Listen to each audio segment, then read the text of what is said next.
আসসালামু আলাইকুম রহমতুল্লাহ তাআলা ওয়া বারাকাতুহু।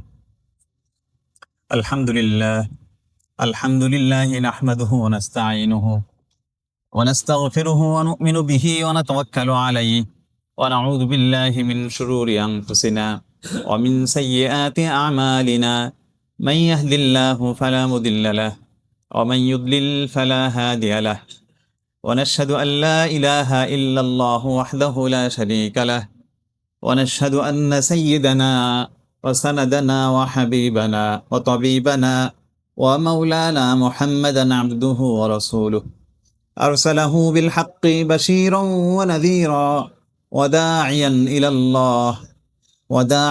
إلى الله بإذنه وسراجا منيرا. أما بعد فأعوذ بالله من الشيطان الرجيم. بسم الله الرحمن الرحيم.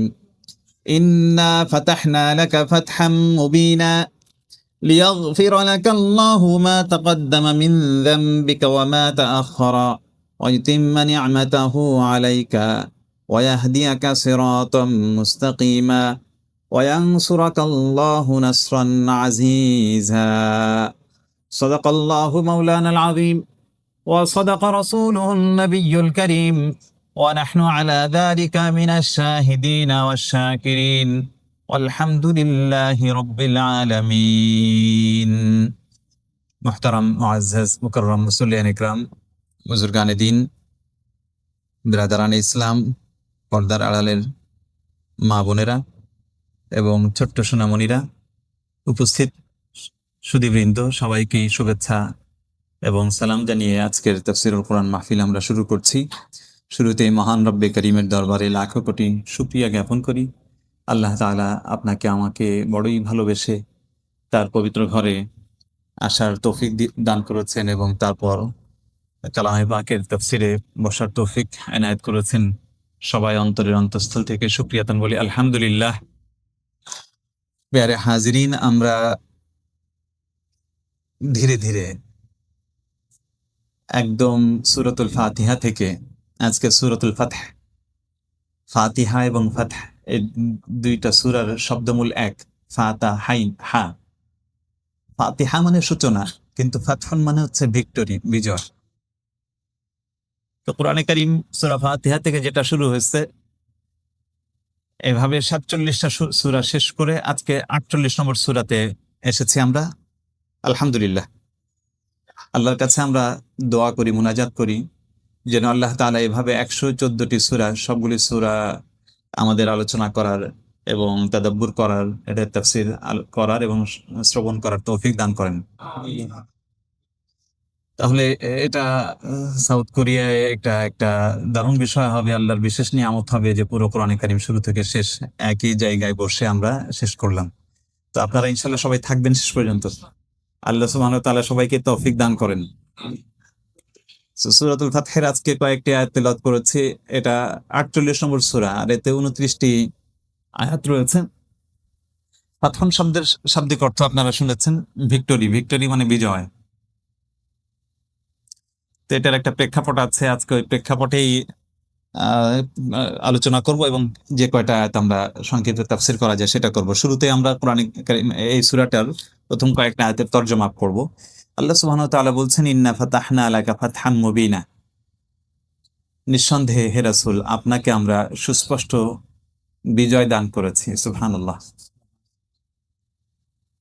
এই বিজয় দ্বারা কি উদ্দেশ্য? বিজয় দ্বারা কোন বিজয়? রাসূল আকরাম সাল্লাল্লাহু আলাইহি ওয়াসাল্লাম জীবনে অনেকগুলি যুদ্ধ করেছেন, যেমন বদর যুদ্ধে রাসূল সাল্লাল্লাহু আলাইহি ওয়াসাল্লাম বিজয়ী হয়েছেন। উহুদ যুদ্ধে বিজয়ী না হলেও পরাস্ত হন নাই। প্রথমে প্রাথমিকভাবে বিজয় হয়েছিলেন, এরপরে মক্কার কাফেররা আবার আক্রমণ করে এবং সাময়িকভাবে মুসলমানরা কিছুটা পরাস্ত হয়। এরপর খন্দক যুদ্ধে রাসূল আকরাম সাল্লাল্লাহু আলাইহি ওয়াসাল্লাম সাহাবা ইকরামকে নিয়ে আবদ্ধ ছিলেন মদিনা মুনাওয়ারায় এবং গর্ত খোঁড়া হয়, খন্দক খোঁড়া হয়। সেখানে কাফেররা ১ মাস কিংবা তার চেয়ে বেশি সময় ছিল, এরপরে তারাই চলে যায়।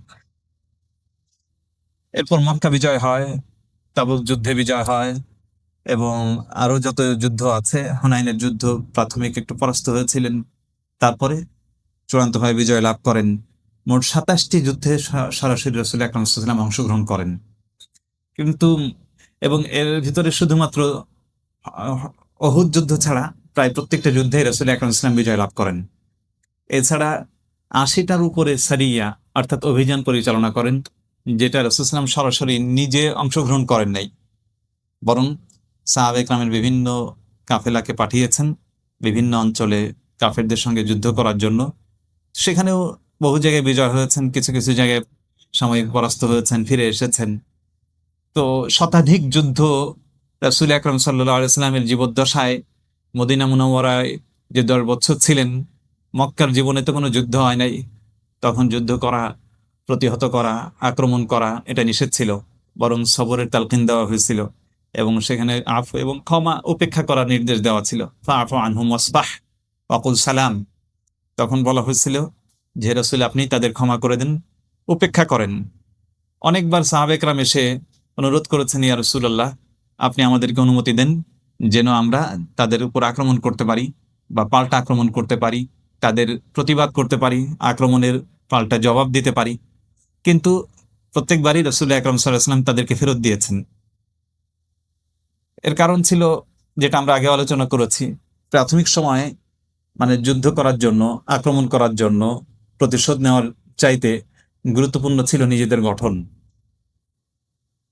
আগে নিজের আখলাককে, নিজের চরিত্রকে, নিজের অভ্যন্তরকে, আধ্যাত্মিকতাকে গঠন করে না নিলে, যদি হাঙ্গামাতে জড়িয়ে যান, তো কোনো বিপ্লব সফল হয় না, নিজের ভেতর যদি পরিশুদ্ধ না হয়। এই জন্য রাসূল আকরাম সাল্লাল্লাহু আলাইহি ওয়াসাল্লাম চেয়েছেন যে সাহাবায়ে কেরাম তারা নিজেদের ভেতরটাকে আগে গঠন করে নেবেন, পরিশুদ্ধ করে নেবেন, নিজেরা সুদৃঢ় হবেন, তারপরে আল্লাহ সুবহানাহু ওয়া তাআলার পক্ষ থেকে যুদ্ধের বিধান এসেছে। মদিনা মুনাওয়ারায় আসার পরেই সূরা হজের ওই আয়াত নাজিল হইল, উযিনা লিল্লাযিনা ইউকাতালুনা বিআন্নাহুম যুলিমু। যেই সকল মানুষগুলো জুলুমের শিকার হয়েছে, আক্রান্ত হয়েছে, তাদের স্বজাতির দ্বারা তাদেরকে বের করে দেওয়া হয়েছে, তাদের স্বজনদের কাছ থেকে তাদেরকে আলাদা করা হয়েছে, তারা দেশ ছেড়েছে, তাদেরকে অনুমতি দেওয়া হলো যে তারা যেন যখন আক্রমণের মুখে পড়ে তখন পাল্টা আক্রমণ করে এবং নিজের আত্মরক্ষা করে। এরপরে কাতিলুল্লাযিনা ইউকাতিলুনাকুম কাফা, যারা তোমাদের সঙ্গে সর্বাত্মকভাবে যুদ্ধ করে তোমরাও তাদের সঙ্গে সর্বাত্মকভাবে যুদ্ধ করো। যুদ্ধের ঘোষণা এসে যায় এবং রাসূল আকরাম সাল্লাল্লাহু আলাইহি ওয়াসাল্লাম প্রথমে আবওয়া, বুয়াত, ওয়াদ্দান এই অঞ্চলগুলিতে ছোট ছোট অভিযান পরিচালনা করেন। এরপর কুরাইশের কাফেররা বদরে যখন আসে, আবু জাহালের নেতৃত্বে রাসূল আকরাম সাল্লাল্লাহু আলাইহি ওয়াসাল্লাম ৩১৩ জন সাহাবীকে নিয়ে সেখানে যুদ্ধে চলে যান এবং সেখানে প্রথম বিজয় লাভ করেন। মুহতারাম হাজরিন, কিন্তু এইখানে যে বিজয়ের কথা আছে, এটাই যে এতগুলি শতাধিক যুদ্ধ হয়েছে এবং এই সমস্ত যুদ্ধের অধিকাংশে রাসূল বিজয় লাভ করেছেন, এই সমস্ত বিজয়কে আল্লাহ তাআলা বিজয় হিসাবে ঘোষণা দেন নাই। এটা এমন একটা ঘটনা ছিল, এটা আমাদের জন্য অত্যন্ত শিক্ষণীয় এবং মুসলমানদের এখান থেকে অনেক কিছু শেখার আছে। বর্তমান মুসলিম উম্মাহ আমাদের এখানে অনেক বড় একটা শিক্ষণীয় বিষয় যে এমন একটা ঘটনাকে এখানে বিজয় বলা হয়েছে। অন্য কোনো যুদ্ধের জয়কে, বড় বড় বিজয়কে বিজয় হিসাবে ঘোষণা করা হয়নি, কিন্তু এই ঘটনা ছিল হুদাইবিয়া সন্ধি, সুলহে হুদাইবিয়া। এই হুদাইবিয়ার সন্ধিকে আল্লাহ সুবহানাহু ওয়া তাআলা বিজয় হিসেবে ঘোষণা করেছেন।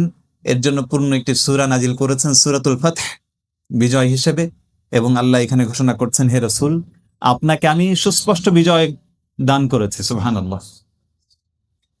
এই জন্য সাধারণ মানুষ যেটাকে বিজয় মনে করে, যেটাকে ভিক্টরি মনে করে, যেটা এবং নিজেদের অর্জন মনে করে, সাকসেস মনে করে, একজন মুমিন, একজন বিশ্বাসীর চিন্তা ভাবনা সাধারণ থেকে ভিন্নতর হবে।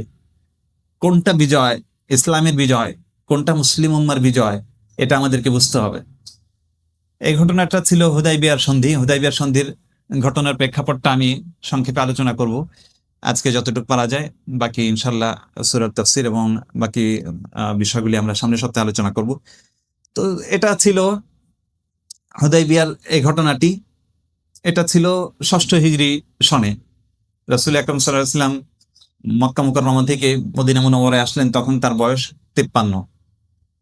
40 বছর বয়সে রাসূল আকরাম সাল্লাল্লাহু আলাইহি ওয়াসাল্লাম নবুয়ত লাভ করেছেন। 13 বছর মক্কা মুকাররমায় ছিলেন, তো 53 বছর হলো। এরপর মদিনা মুনাওয়ারায় আসলেন, প্রথম হিজরি গেল।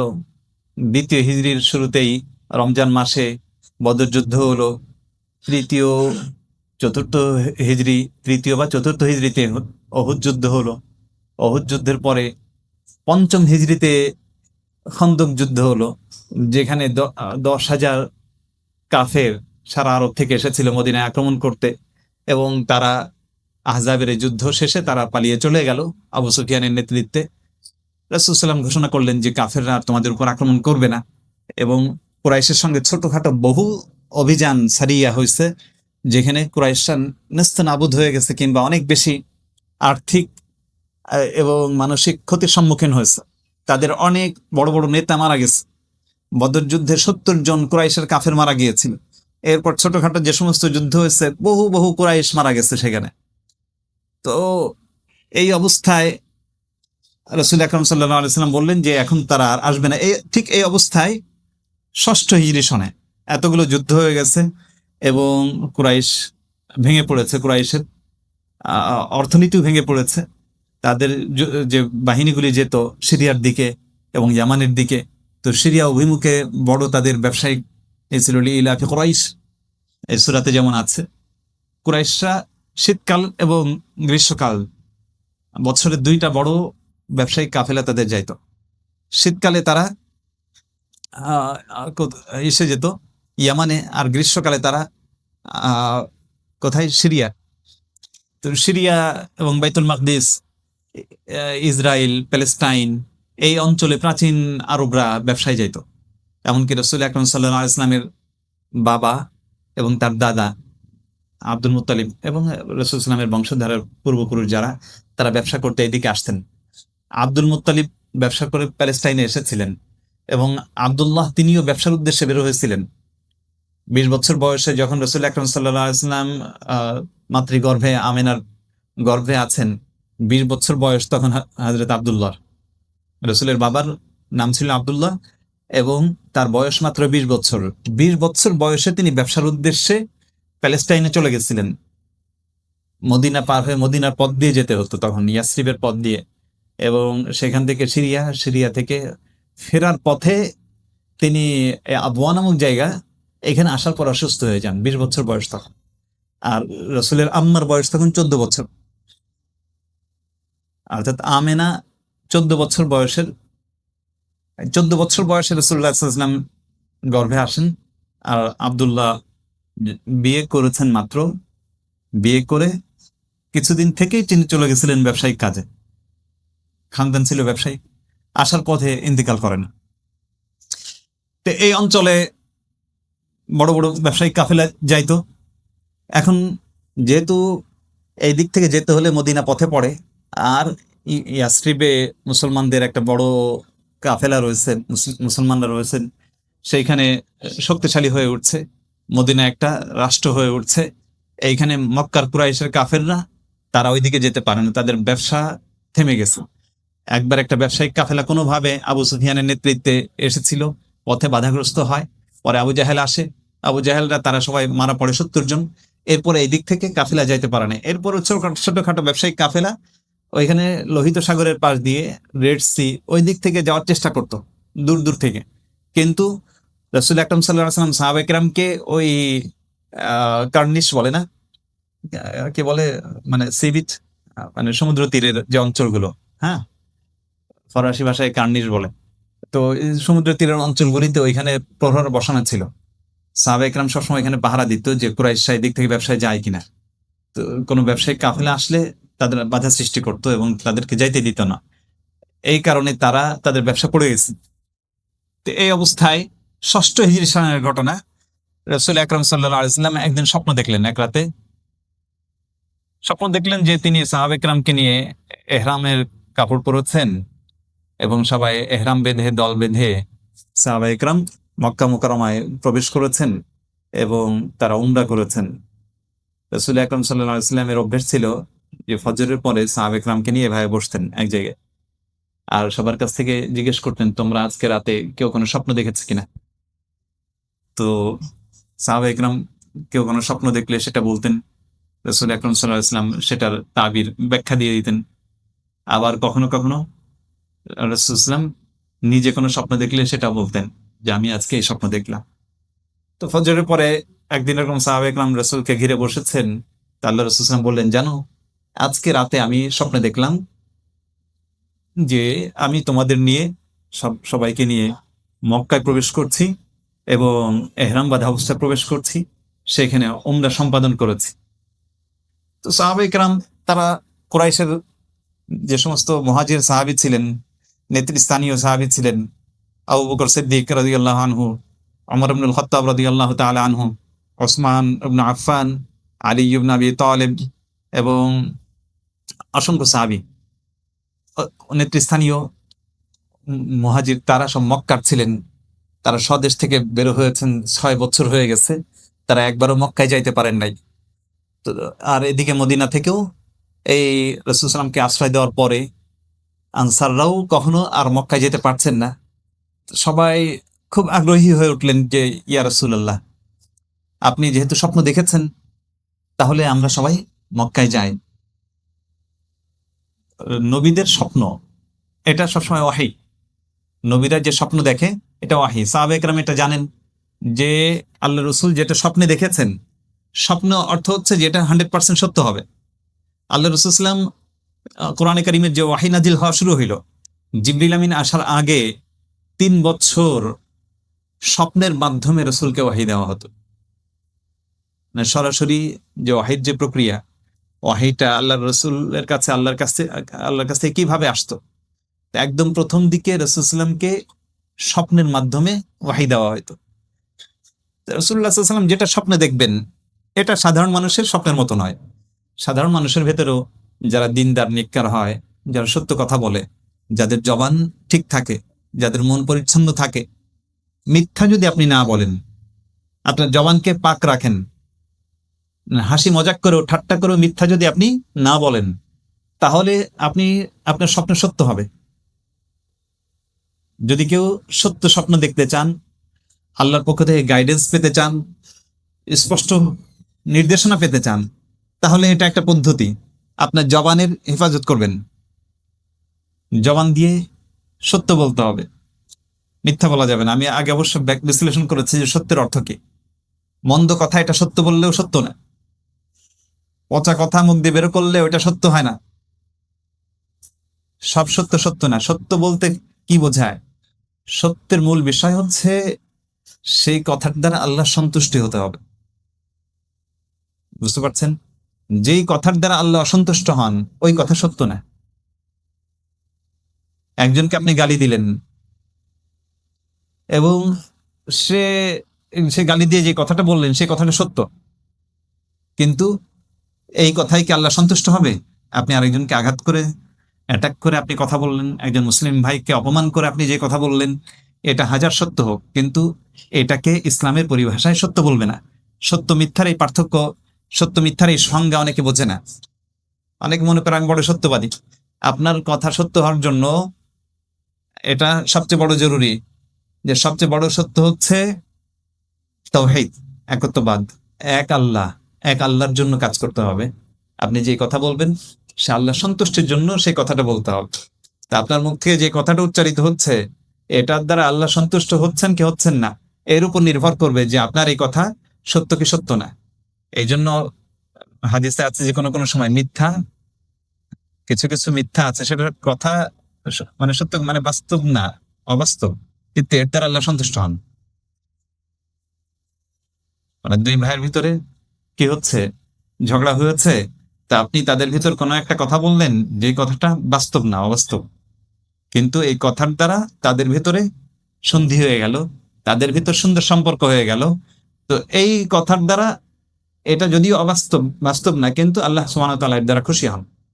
তো বুঝতে হবে যে সত্যের অর্থ এটাই না যে বাস্তবসম্মত হলেই সত্য হয় না। সত্যের মূল সংজ্ঞার ভিতরে এটা আছে যে যেই কথার দ্বারা আল্লাহ তাআলা সন্তুষ্ট হবেন, আল্লাহকে খুশি করা যেটার দ্বারা উদ্দেশ্য হবে। তো যাই হোক, রাসূল আকরাম সাল্লাল্লাহু আলাইহি ওয়াসাল্লাম স্বপ্ন দেখেছেন, রাসূলের খাব, এটা সাহাবে কেরাম বোঝেন যে এটা তো নিঃসন্দেহে সত্য। তো এই জন্য তারা উৎসাহী হয়ে উঠলেন এবং তৎক্ষণাৎ তারা সবাই প্রস্তুত হয়ে গেলেন। রাসূলকে বললেন, ইয়া রাসূলুল্লাহ, আমরা তাহলে মক্কার উদ্দেশ্যে যাত্রা করব। এটা জিলকদ মাস ছিল, ৬ষ্ঠ হিজরি সনে, এবং ১৪০০ সাহাবী একসঙ্গে রাসূলের সঙ্গে বের হয়ে গেলেন এবং জুল হুলাইফায় চলে আসলেন। মদিনা মুনাওয়ারা থেকে বের হয়ে জুল হুলাইফায় চলে আসলেন। আজকে এখানে অনেক হাজী সাহেব, আমাদের হাজী সাহেবরা এখানে আছেন। সাইফুল ভাই ঘুমাচ্ছেন। জুল হুলাইফা, আপনি এহরাম বেঁধেছেন, রাসূল আকরাম সাল্লাল্লাহু আলাইহি ওয়াসাল্লাম ঠিক সেখানে চলে আসেন হুদায়বিয়ার সময়। ১৪০০ সাহাবী সেখানে। দেখেন, যারা হজে যাবেন ইনশাআল্লাহ, আপনারা হজের ভেতরে একটা উমরা করার চেষ্টা করবেন জুলহুলাইফা থেকে। রাসূল আকরাম সাল্লাল্লাহু আলাইহি ওয়াসাল্লাম যেখান থেকে করেছেন। আমরা যখন হজে গেছি এবছর, আমাদের এই কাফেলা মাশাআল্লাহ, আমরা সংক্ষিপ্ত ১৫-১৬ দিন বা ১৮-২০ দিনের একটা আমাদের সফর ছিল। এটা একটা ভালো সুযোগ ছিল আমাদের যে আমরা ন্যূনতম ৩টা উমরা করেছি। একদম প্রথম হজের জন্য যে উমরাটা আমরা করেছিলাম, দ্বিতীয় উমরা ছিল আমাদের জুলহুলাইফা থেকে মদিনা গেছিলাম আমরা ঘুরতে। মদিনা মুনাওয়ারায় রওজা আথার জিয়ারত করে এবং মদিনার সব এটি করে আমরা আবার মক্কায় ফিরেছি। তো জুলহুলাইফা থেকে আমরা উমরা করেছিলাম, তাই না? আর তৃতীয় আরেকটি ছিল, এটাও রাসূল আকরাম সাল্লাল্লাহু আলাইহি ওয়াসাল্লাম তায়েফ গেছিলেন, তায়েফ থেকে ফেরার সময় উমরা করেছিলেন। যদিও রাসূল আকরাম সাল্লাল্লাহু আলাইহি ওয়াসাল্লাম উমরা করেছিলেন জি'রানা থেকে, আমরা জি'রানা থেকে করি নাই। তায়েফ থেকে ফেরার পথে পথে যে এহরাম বাঁধার একটা জায়গা আছে, একটা মসজিদে আমরা নামাজ পড়েছিলাম সেখানে। যাই হোক, তো রাসূল আকরাম সাল্লাল্লাহু আলাইহি ওয়াসাল্লাম জুলহুলাইফায় চলে আসলেন এবং ১৪০০ সাহাবী এখানে আহ উমরা আহ, উমরার জন্য নিয়ত করলেন, এহরাম বাঁধলেন, অর্থাৎ সেলাইবিহীন সাদা কাপড়ে পরে নিলেন ২টা কাপড়। এরপর লাব্বাইক আল্লাহুম্মা লাব্বাইক, লাব্বাইক লা শারীকা লাকা লাব্বাইক, ইন্নাল হামদা ওয়ান নি'মাতা লাকা ওয়াল মুলক লা শারীকা লাক, এই তালবিয়া পড়তে পড়তে তারা হুদায়বিয়ার কাছাকাছি চলে আসলেন।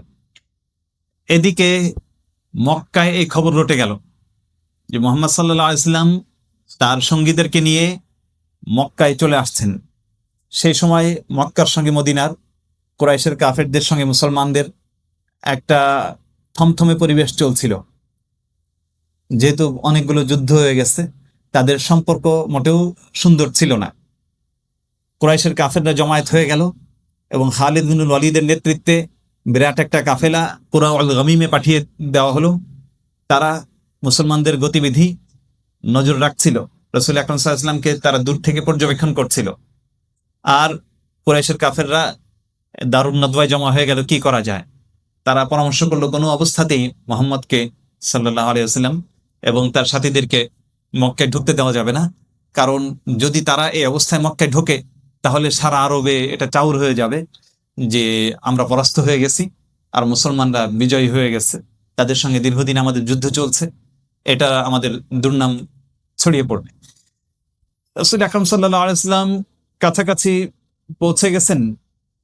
এই সময় সাহাবা একরামকে নিয়ে এবং তার কাছে এই সংবাদ আসলো, বিভিন্ন অভিযাত্রী তারা মক্কা থেকে আসছে, পথে বেদুইন বিভিন্ন মানুষ, তাদের কাছ থেকে সংবাদ শুনলেন যে কুরাইশের কাফেররা জমা হয়েছে এবং তারা প্রতিহত করবে।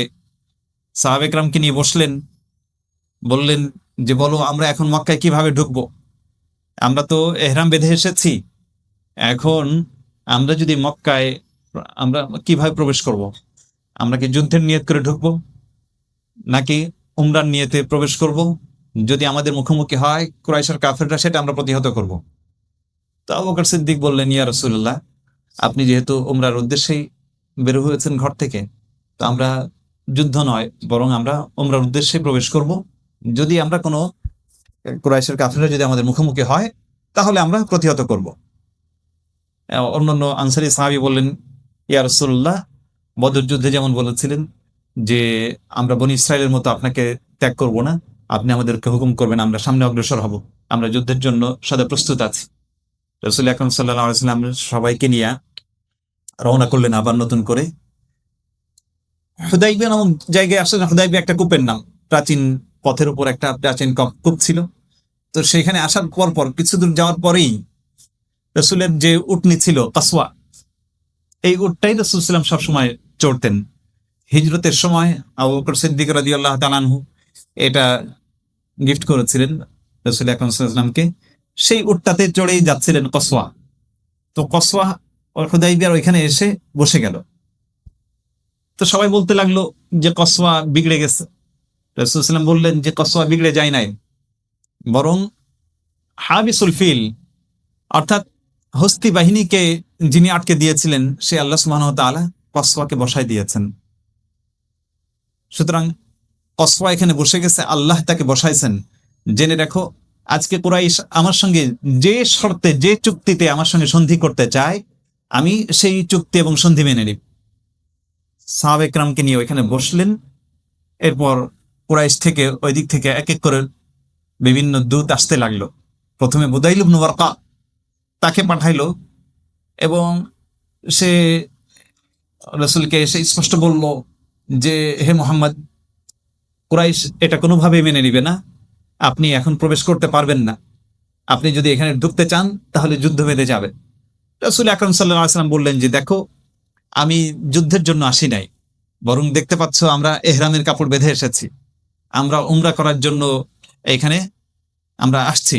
সুতরাং আমাদেরকে উমরা করার সুযোগ দেওয়া হোক, আমরা উমরা করে আমরা চলে যাব, আমাদের যুদ্ধ উদ্দেশ্য নয়।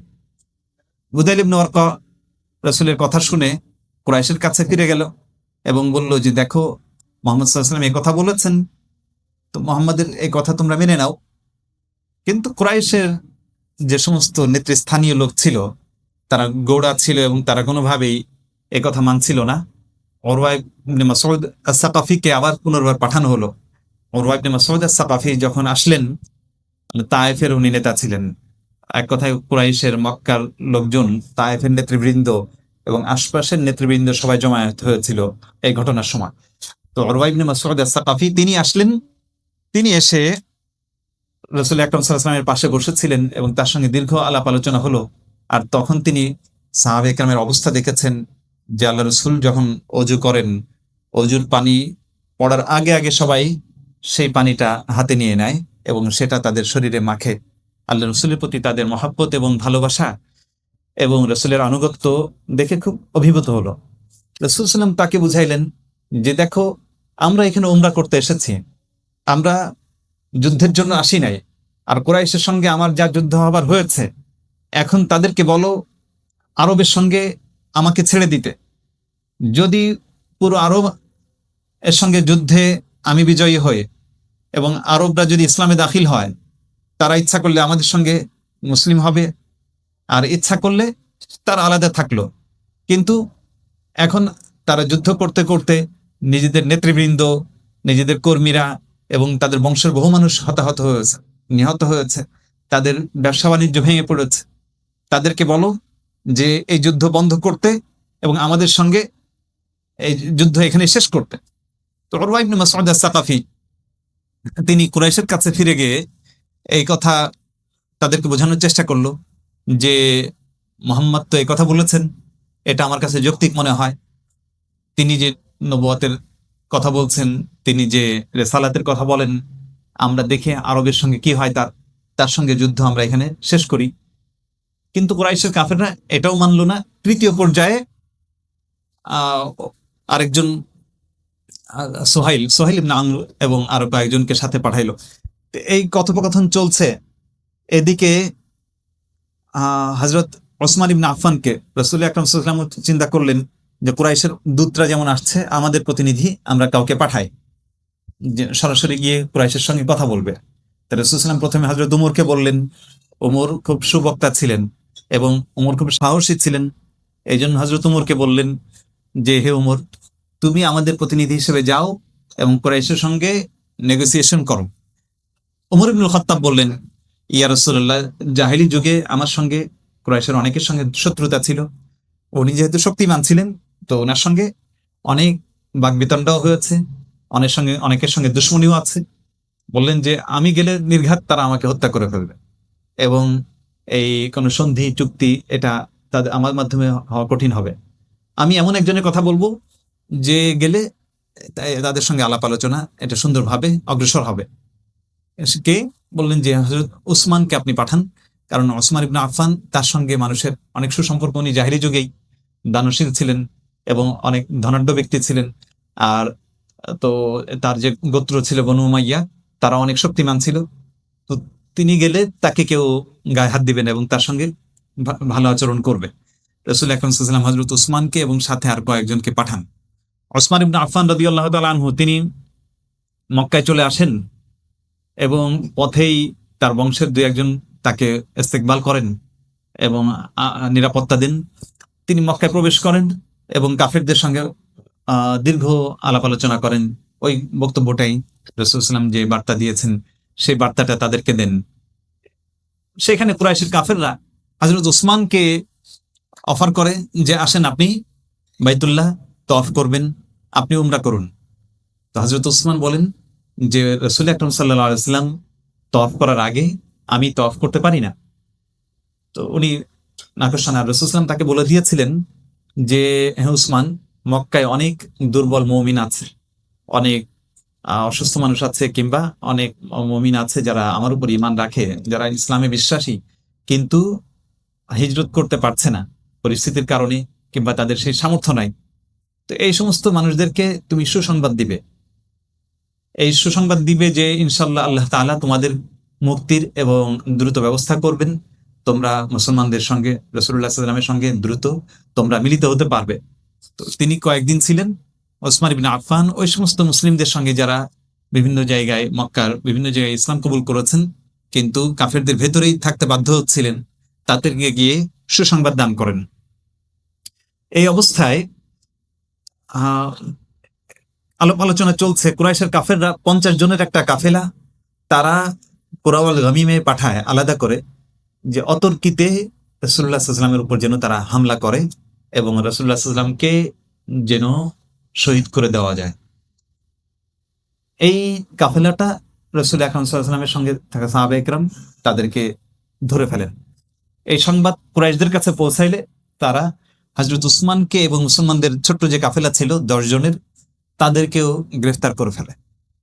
এটা যখন রাসূলুল্লাহ সাল্লাল্লাহু আলাইহি ওয়াসাল্লামের কাছে এই সংবাদ আসে, এই একটা গুজব ছড়িয়ে পড়ে কিংবা এই সংবাদ আসে যে উসমানকে কুরাইশরা কতল করে ফেলেছে। তো রাসূল আকরাম সাল্লাল্লাহু আলাইহি ওয়াসাল্লাম এই সংবাদ সাহাবায়ে কেরামকে দিলেন। সাহাবায়ে কেরাম খুব উত্তেজিত হয়ে যান যে উসমান ইবনে আফফানকে শহীদ করা হয়েছে এবং তার সাথে যারা ছিল তাদেরকে শহীদ করে দেওয়া হয়েছে। এখানে হুদাইবিয়ায় একটা বৃক্ষ ছিল। আচ্ছা, হুদাইবিয়া জায়গাটা মক্কা থেকে মাত্র 10 কিলোমিটারের দূরত্ব, 10-12 কিলোমিটারের দূরত্ব, একদম কাছেই।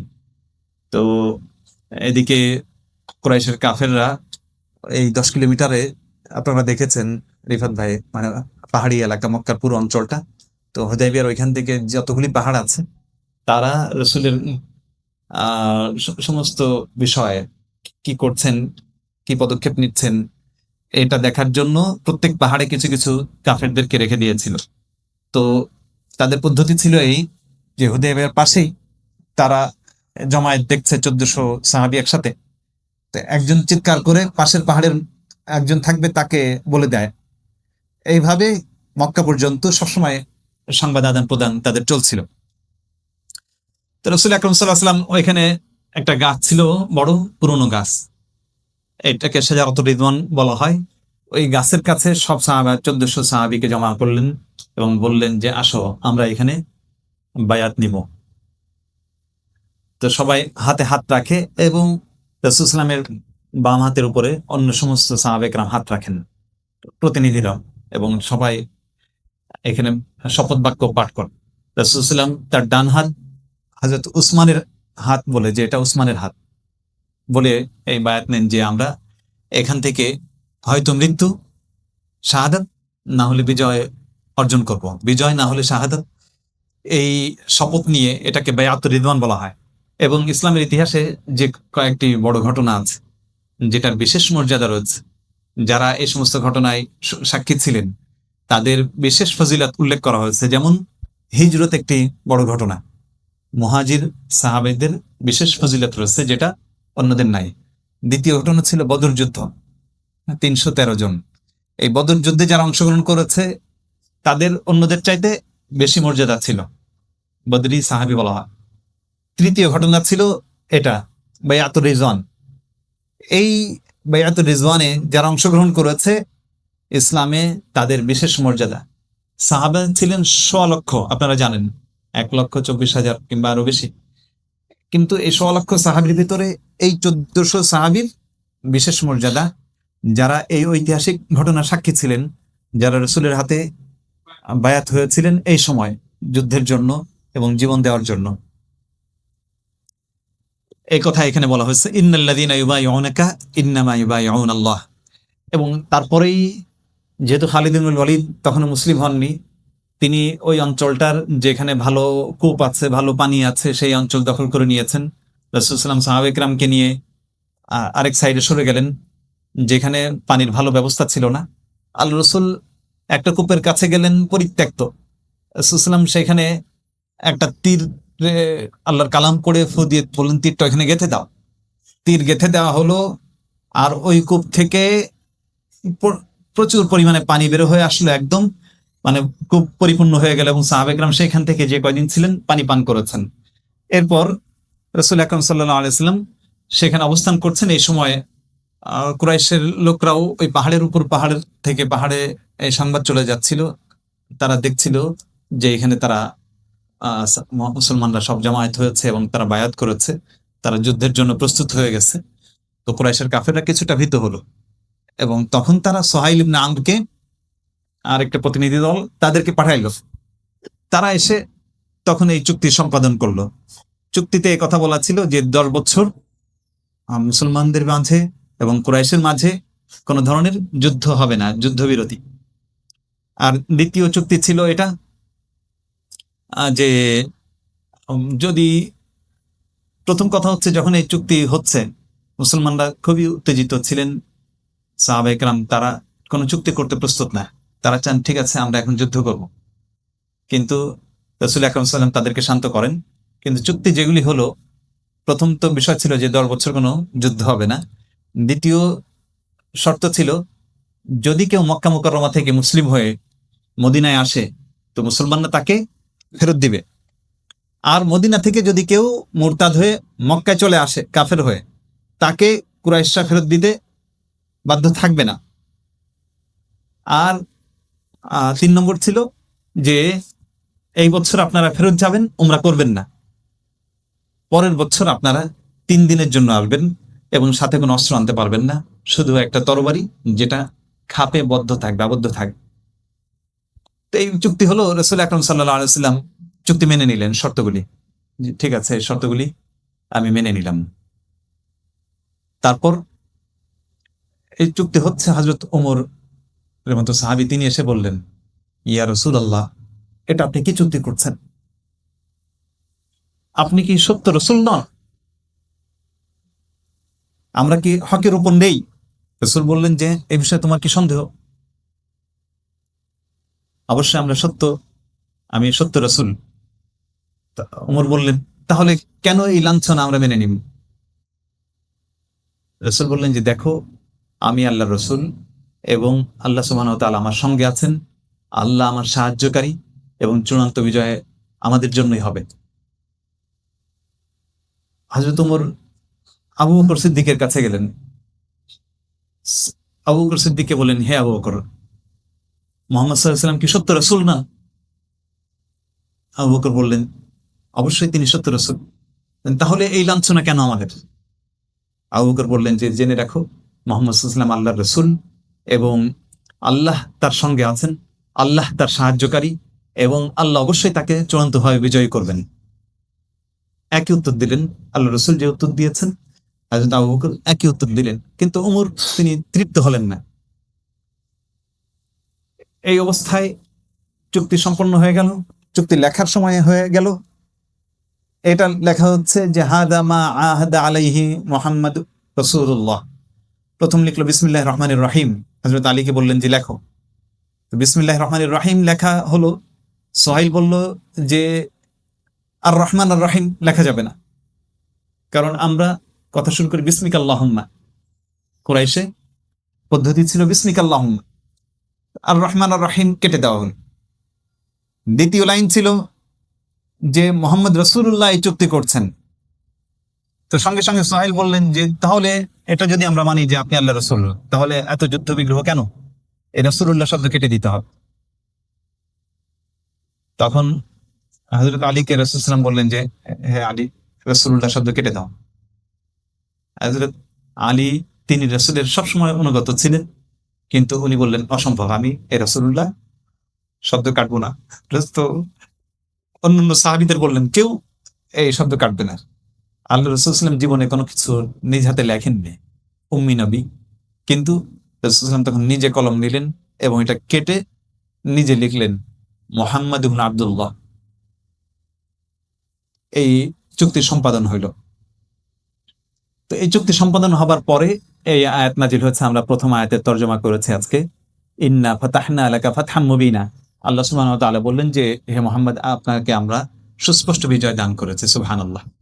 ইনশাআল্লাহ আমরা এই হুদাইবিয়ার এই ঘটনা এবং এই বাকি আয়াতগুলির তাফসীর আমরা সামনের সপ্তাহে করব।